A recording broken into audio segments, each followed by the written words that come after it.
Pozdravljeni.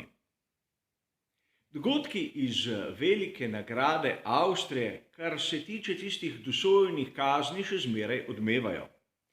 Seveda, delno sem že podal odgovor v samem komentarju dirke, a mnogi izmed vas sprašujete, zakaj so se komisarji tako odločili in predvsem, zakaj ne pustijo dirkati voznikov.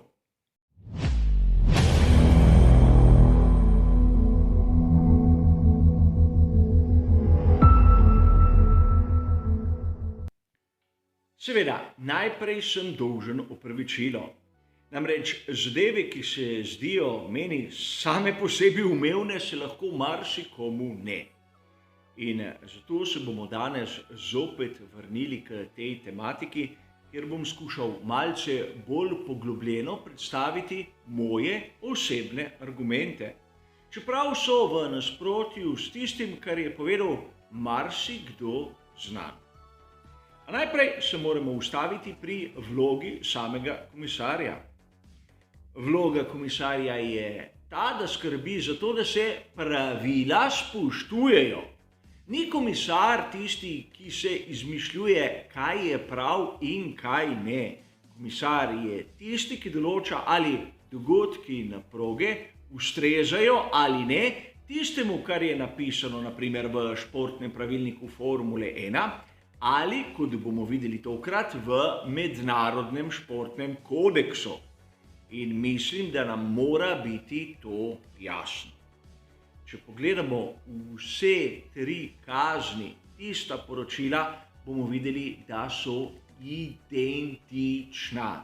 Kar se spremeni je ura dogodka, krog dogodka, nastopajoči in to je vse. Identičen razlog za kazen.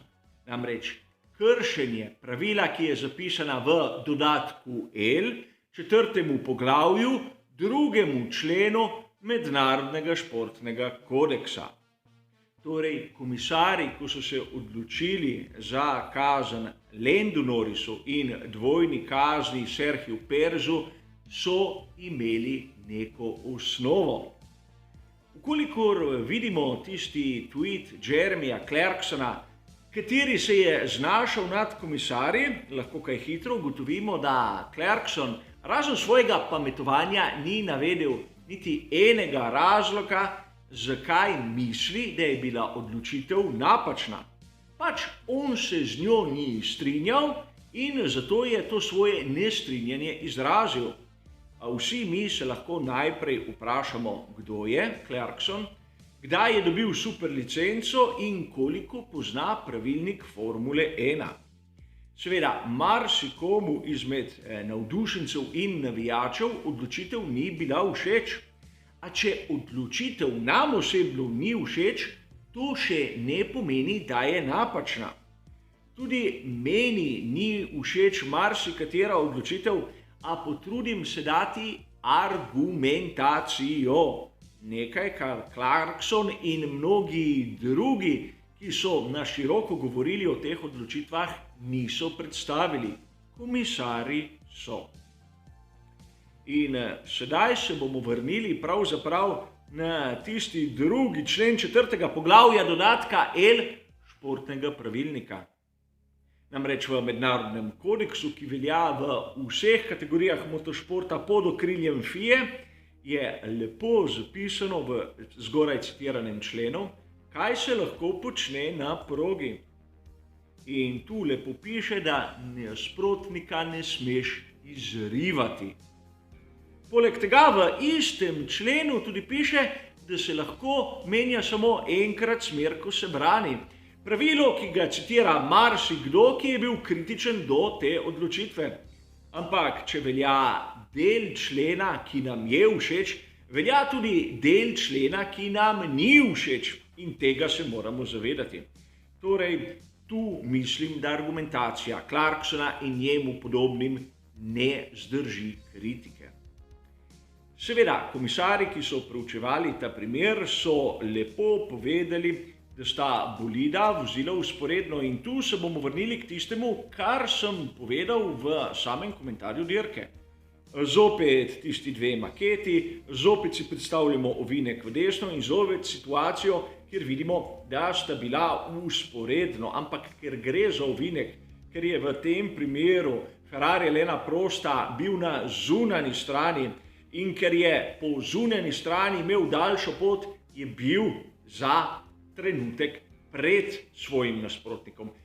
Zato ga tisti na notranji strani ni smel potisniti ven ter mu dati možnost peljati po progi. Ukolikor bi bila situacija malce drugačna in bi na primer tisti na zunanji strani imel prednje kolo med obema kolesoma onega na notranji strani ovinka, bi bila odločitev o odgovornosti 50-50, torej brez kazni, ukolikor pride do dotika, poškodbe, izleta iz proge enega ali drugega. Ukolikor bi bil tisti na zunanji strani za tistim na notranji, torej od zadaj in seveda bi trčil van, seveda bil bi odgovoren oni zadaj. Ukolikor ta načela spregledamo, bi se kaj hitro zgodilo, da ukolikor bi prišlo do takega trka, bi bil odgovoren oni spredaj, ker je zaviral in vsi mi vemo, da temu ni tako. Zanimive so izjave tudi tistih, ki so aktivno vključeni v svet motošporta in po mojem mnenju si zaslužijo vso možno kritiko. In tu s prstom kažem na Chrisa Hornerja. Namreč on pri Red Bullu je videl take in drugačne incidente.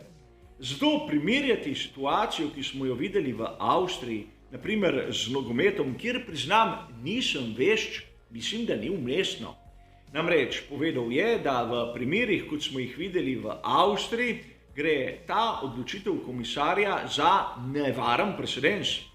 Namreč po njegovem mnenju bodo sedaj vozniki, ki bodo na zunanji strani nalašč zapeljali iz proge in tako čakali na kazen svojega nasprotnika ter jih prehiteli s tako zvijačo, s takim upogibanjem pravil, kar ni nič drugega kot navadna puhlica. Namreč videli smo, da Perez ni prehitel Landa Norrisa in Leclerc ni prehitel Pereza celo dvakrat. Torej, primer, ki je jasen, pravila, ki so v svetu motošporta še preden je nastala sodobna Formula 1 in nekateri ponavljajo mantro, pustite jih dirkati. Prav zaradi tega, ker jih pustijo dirkati, morajo komisarji spoštovati pravila določene kategorije motošporta in splošna pravila, kako se vozi skozi ovinek. A nekaterim komentatorjem in vpletenim v svet motošporta kljub dolgoletnim izkušnjam še danes to ni jasno. In seveda, ker njim to ni jasno, pogostokrat hočejo razložiti pravzaprav tisto, kar si marsikateri navdušenec želi slišati. A kot sem mnogokrat povedal, tudi sam se znajdem v situaciji, ko meni določena odločitev ni všeč, ampak po tistem, kar je zapisano v pravilniku, je prava. A kar se tiče tega odgovora na vaša vmesna vprašanja, je to za danes vse. Hvala za vašo pozornost ter seveda nasvidenje.